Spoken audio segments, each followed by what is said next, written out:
गीता इस इजी प्रेम पूर्वक प्रस्तुत कर रही हैं।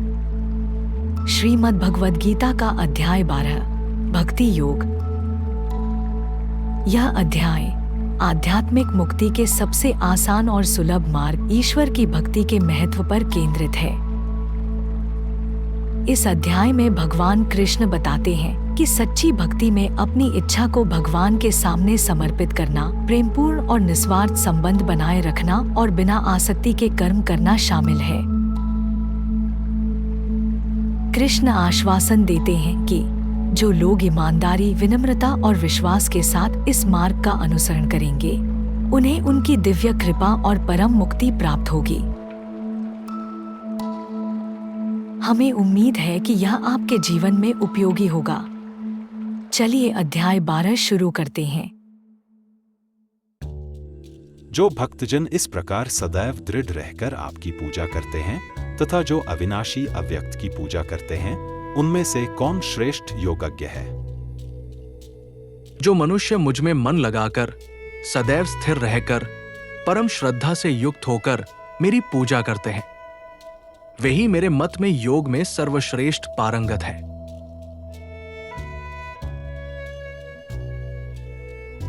परंतु जो अविनाशी, अनिर्वचनीय, अव्यक्त, सर्वव्यापी, अचिंत्य, अपरिवर्तनशील, अचल, सनातन की पूजा करते हैं, समस्त इंद्रियों को वश में करके, सर्वत्र समचित्त होकर, समस्त प्राणियों के कल्याण में तत्पर होकर, वे वास्तव में मुझे ही प्राप्त होते हैं।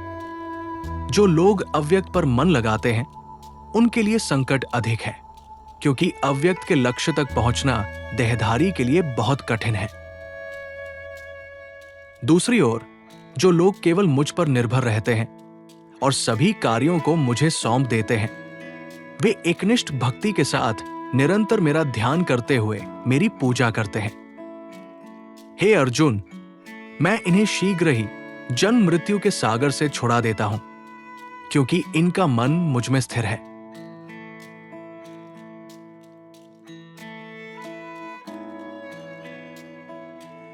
मुझ में ही अपना मन लगाओ, मुझ में ही अपनी बुद्धि लगाओ, फिर निसंदेह तुम मुझ में ही निवास करोगे।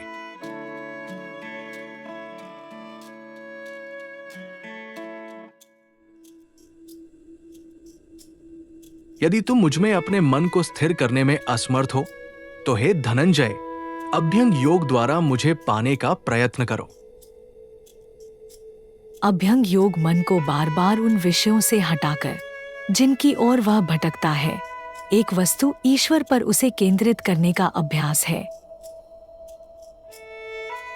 यदि तू अभ्यंग योग का अभ्यास करने में असमर्थ हो, तो भी मेरे लिए कर्म करने में तत्पर हो। मेरे लिए कर्म करने से भी तू सिद्धि को प्राप्त होगा।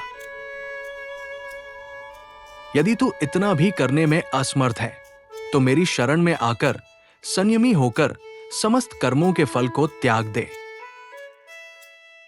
अंध अभ्यास की अपेक्षा ज्ञान श्रेष्ठ है। केवल ज्ञान की अपेक्षा ध्यान अधिक श्रेष्ठ है। ध्यान की अपेक्षा कर्मफल का त्याग अधिक श्रेष्ठ है। त्याग के तुरंत बाद शांति प्राप्त होती है।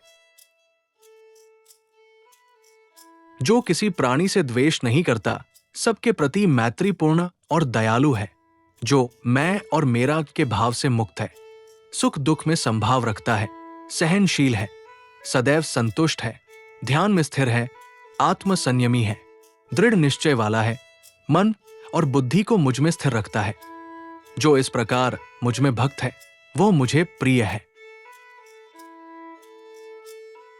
जिससे संसार उद्वेलित नहीं होता और जिसे संसार उद्वेलित नहीं कर सकता, जो हर्ष, ईर्ष्या, भय और चिंता से मुक्त है, वो मुझे प्रिय है। जो परवशता से मुक्त है, जो शुद्ध है, तत्पर है, उदासीन है, क्लेश रहित है, सब कार्यों को त्याग देता है, जो इस प्रकार मुझ में समर्पित है, वो मुझे प्रिय है। जो न हर्षित होता है, न द्वेष करता है, न शोक करता है, न कामना करता है, शुभ अशुभ का त्याग करता है, भक्ति से पूर्ण है, वो मुझे प्रिय है। जो मित्र और शत्रु के प्रति समान है, जो सम्मान और अपमान में भी समान है, जो सर्दी और गर्मी में, सुख और दुख में भी समान है, जो आसक्ति से मुक्त है,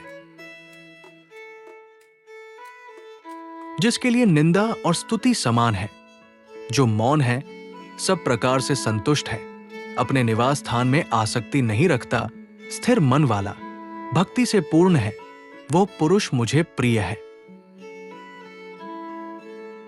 जो पुरुष इस अमर धर्म का पालन करते हैं तथा मुझे ही अपना परम लक्ष्य मानकर श्रद्धा से युक्त होकर भक्ति करते हैं, वे मुझे अत्यंत प्रिय है। भगवद गीता का 12वां अध्याय यहीं समाप्त होता है। धन्यवाद। श्री कृष्ण आप पर सदैव कृपा बनाए रखें।